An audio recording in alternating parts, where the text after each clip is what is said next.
कल एक मैं कहूँगा सेल्फ स्टाइल्ड बीजेपी के एक युवा नेता ने पुंछ की डिस्ट्रिक्ट एडमिनिस्ट्रेशन पे, डिप्टी कमिश्नर पुंछ पे और एसएसपी साहब के ऊपर जो है बड़े घटिया तरीन तरीके के इल्ज़ाम लगाए और उसने जो बातें कही हैं वो किसी भी कीमत पे एक्सेप्टेबल नहीं है एक रिस्पेक्टेबल सोसाइटी में, एक रिस्पेक्टेबल समाज में। सबसे पहले मैं कहता चलूँ कि जैसे डीसी साहब के ऊपर उन्होंने बात की कि ये डीसी जो है वो देशद्रोही है, तो देशद्रोही का सबसे पहले उन साहब से मैं ये कहना चाहता हूँ कि आप सबसे पहले ये पता कर लें कि ये देशद्रोही का मतलब क्या है और आप कितने देश प्रेमी हैं ये आप बताएं। और आपके पास आपको किस अथॉरिटी ने आपको वो सर्टिफिकेट दिया कि जो आपको देश प्रेमी बनाता है और जो दूसरे लोग हैं उन्हें देशद्रोही बनाता है। डीसी साहब पुंछ में अगर अच्छा काम कर रहे हैं उसका ये मतलब नहीं है कि उनके ऊपर इस तरीके के एलिगेशंस लगाएं। अब जो बात ये रही कि उसने ये क्यों कहा, मैं इस बात का थोड़ा सा खुलासा करूंगा। इससे पहले जो भी डीसीज आते थे यहाँ पे या जो भी ऑफिसर्स आते थे तो वो लोग इन लोगों के साथ मिल के, कुछ लोग तो इनके साथ कमीशन पे काम करते थे, इनके एजेंटी करते थे। अब डीसी साहब ने आके और एसएसपी साहब ने ईमानदारी से काम करना शुरू किया और जो गरीब लोग, जो आम आदमी था जिसकी रसाई उस जगह तक नहीं थी, जिसकी रसाई एडमिनिस्ट्रेटिव सेटअप तक नहीं होती थी और पॉसिबल नहीं होता था कि वो वहाँ तक जाके डीसी से बात करे, अपने काम करवाए, तो जब एक गरीब आदमी, एक आम आदमी डीसी साहब के दफ्तर तक पहुँचने लगा, अपने काम करवाने लगा, तो इनकी जो एजेंटी थी वो बंद हो गई। और जो लोग आज डीसी साहब को देशद्रोही या इस तरीके के घिनौने इल्ज़ाम लगा रहे हैं, मैं कहता चलूँ कि ये लोग ड्रग माफिया, ये लोग माइनिंग माफिया हैं और ये लोग तमाम तरीके के इलीगल कामों में मुलविस हैं। सबसे पहली बात है कि आप जो लोग भी ऐसा बोलते हैं, अपना सबसे पहले आप इकोनॉमिकल स्टेटस देखें कि आप कहाँ से, किस बैकग्राउंड से उठ के आते हैं। एक आदमी कोई ड्राइवर के सतह से उठ के अगर इस लेवल तक पहुंच जाता है तो एडमिनिस्ट्रेशन को चाहिए कि उस पर कार्रवाई करे। एडमिनिस्ट्रेशन देखे कि ये कहाँ से प्रॉपर्टीज़ आ रही हैं, कौन लोग इनको फंडिंग कर रहे हैं, जहाँ से ये आज इतने बड़े बड़े गाड़ियों में घूम रहे हैं और ये सारा कुछ कर रहे हैं। क्लियर कट सी बात है कि पुंछ के अमन शांति को, नाम अमन रखने से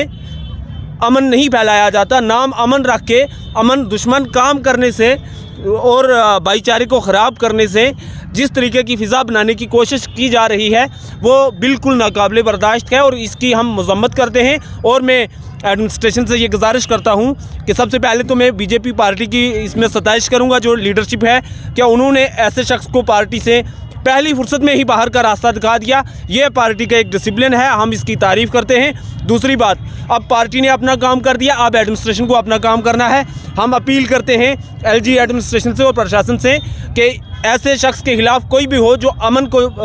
ख़राब करने की कोशिश करे, उस पर PSA लगा के उसे जो है अरेस्ट करके और उसे फॉरएवर के लिए जेल भेज देना चाहिए। दो चार बातें हैं जो मैं थोड़ी सी डिस्कस करूँगा, आपका वक्त मैं ज़्यादा ले लूँगा। पहली बात है कि जो उसने कहा नंगाली साहब में कुछ ऐसी बात हुई जहाँ पे उस मसले को लेकर उसने डीसी साहब को टारगेट किया, तो नंगाली साहब में जो मसला चल रहा है वो आपको भी पता है, मुझे भी पता है, वो मैटर सब जुडिस है और जो मैटर कोर्ट ऑफ लॉ में जो चल रहा है उसके ऊपर ना ही किसी को ज़रूरत है बोलने की, वो कोर्ट डिसाइड करेगा किसका हक है और किसका नहीं है। ना इसमें किसी एक को बोलने की ज़रूरत है ना दूसरे को। दूसरा मसला रहा जो किले की शॉप्स का मसला उठाया गया, तो मैं बड़े मुअद्दबाना तरीके से गुजारिश करता हूं कि किला गवर्नमेंट की प्रॉपर्टी है, किला जो है वो स्टेट लैंड है, स्टेट की प्रॉपर्टी है और जो वहां पे दुकानें जो तोड़ी गई वो आर्मी की एक वेलफेयर स्कीम के तहत बनाई गई जो दुकानें थीं, उन दुकानों को पब्लिक को दिया गया था कि आप लोग यहाँ पे आके काम करें, आप अपना बिजनेस बनाएं, अपना रोज़गार कमाएं। वो स्टेट आर्मी कौन है? आर्मी भी गवर्नमेंट है, गवर्नमेंट का एक पार्ट है, तो गवर्नमेंट की चीज़ थी, गवर्नमेंट ने हटा दी, जब उन्हें ज़रूरत पड़ी उन्होंने हटा दिया। अब जब गवर्नमेंट की चीज़ थी, गवर्नमेंट ने हटाई और हटाने के बाद या तो हो उन लोगों को बेघर कर दिया हो, बाहर निकाल दिया हो गया हो, वो नहीं किया, उसके बरक्स उन्हें म्यूनसिपैलिटी की अलग से शॉप्स दुकानें दी गई। जब अलग से गवर्नमेंट उनको फैसिलिटेट कर रही है तो उस मुद्दे को तो ज़रूरत ही नहीं है उठाने की। और हाँ, मैं डीसी साहब से गुजारिश करूँगा कि आप इतना अच्छा काम कर रहे हो, जो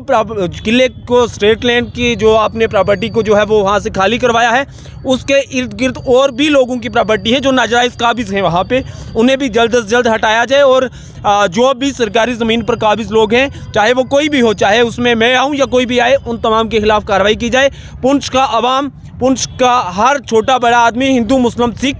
डीसी साहब और एसएसपी साहब जो काम कर रहे हैं उनके साथ खड़े हैं, हम वक्त खड़े रहेंगे। आज आपने देखा होगा हिंदू मुस्लिम सिख बिना किसी तफरीक के एडमिनिस्ट्रेशन की और डीसी साहब की सपोर्ट में खड़े हैं। इस वजह से खड़े हैं कि उन्होंने लोगों के काम किए हैं।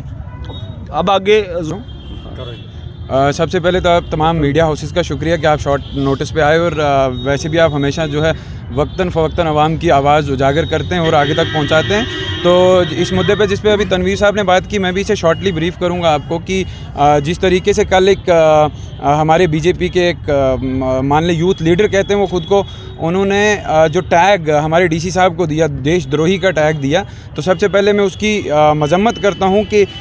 उस इंसान को टोटली जो है एक सेंस नहीं है कि देशद्रोही किस कंटेस्ट में उन्होंने कहा। मेरा मानना या तो उन्होंने उनके नाम को जहन में रखते हुए ये चीज़ कही जो काबिले मजम्मत है। उसके बाद मैं ये बात कहूँ कि मैं बिल्कुल पहले तो आपको तनवीर भाई ने बता दिया, मैं शॉर्ट करूँगा कि एक हमारी जनरेशन, जो आज की जनरेशन, हमें इतना पता है कि हमारे पुंछ का जो माहौल है, पुंछ एक गुलदस्ता है, इसमें हर किस्म के फूल रहते हैं, और हमारी जनरेशन को इस चीज़ का पता है कि पुंछ के जितने भी मज़ाहिब हैं, इन सब के लोग मिलजुल कर एक दूसरे की गमी खुशी में हिस्सा लेते हैं, एक दूसरे के त्योहारों में एक दूसरे का साथी बनते हैं, हिस्सा लेते हैं और उन्हें कामयाब करते हैं। लेकिन आज इस इंसान ने जो कल मीडिया के ज़रिए एक बात कही कि अगर डीसी साहब ने ये नहीं किया तो यहाँ 2008 वाले मसले बन जाएंगे और 2008 वाले हालात बन जाए। पहली बात मैं बताऊं, मैं 2008 में 8वीं क्लास में था, मेरे जहन में 2008 वाला मसला नहीं है। मुझे पुंछ का माहौल बिल्कुल पुरअमन लगता है और मुझे कभी जहन ही में नहीं रही बात कि कभी पुंछ में ऐसा भी माहौल हुआ था। उस इंसान ने प्रोवोक किया, यहाँ प्रमोट कर रहा हुआ एनिमिटी को कि यहाँ 2008 जैसे हालात फिर से बने। तो कानून को और एसएसपी साहब को इस चीज़ का जो है नोटिस लेना चाहिए। और इस इंसान को मैं ये बताऊँ कि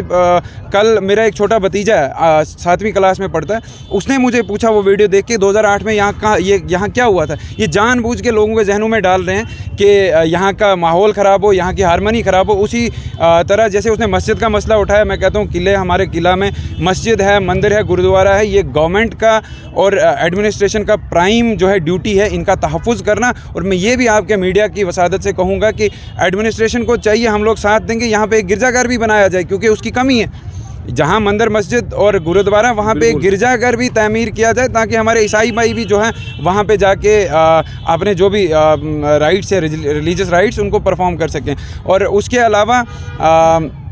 मैं आम जनता जो जनरल पब्लिक है उनसे ये कहूँगा कि ऐसे लोग जो ऐसे भगोड़े हैं, इनकी बातें एक कान से सुने, दूसरे से बाहर निकालें। आप जो मुल्क की और हमारे पुंछ की जो खास करके हारमनी है, ब्रदरहुड है, उसे मेंटेन रखने की कोशिश करें और कभी भी ऐसे लोगों के बहकावे में ना आए। एक बार फिर से मैं ये कहूँगा कि इस इंसान के ख़िलाफ़ सख्त से सख्त कार्रवाई की जाए, या इसे मीडिया पर आके वापस माफ़ी मांगनी चाहिए कि इसने एक किस बेस पे हमारे डीसी साहब को ये कहा कि आप देशद्रोही हो। इसने करप्ट कह दिया होता तो हम मिल के इंक्वायरी करवाते कि हाँ कहीं पे करप्शन हुई है। इसने देशद्रोही क्या उनका नाम यासीन चौधरी होने की वजह से कहा या किसी और कंटेस्ट में कहा, ये इसको आके जो है एक्सप्लेन करे, इसको जस्टिफाई करे। उसके अलावा जो मैंने पहले भी मैसेज दिया, तनवीर भाई ने दिया, हम सब का ये मैसेज है कि हमारी कम्युनल हारमोनी पे किसी किस्म की ठेस ना आए और ना ही हम हमेशा आने देंगे। हम अपनी जानों के नजराने देंगे लेकिन हम पुंछ के माहौल को कभी ख़राब नहीं होने देंगे। शुक्रिया।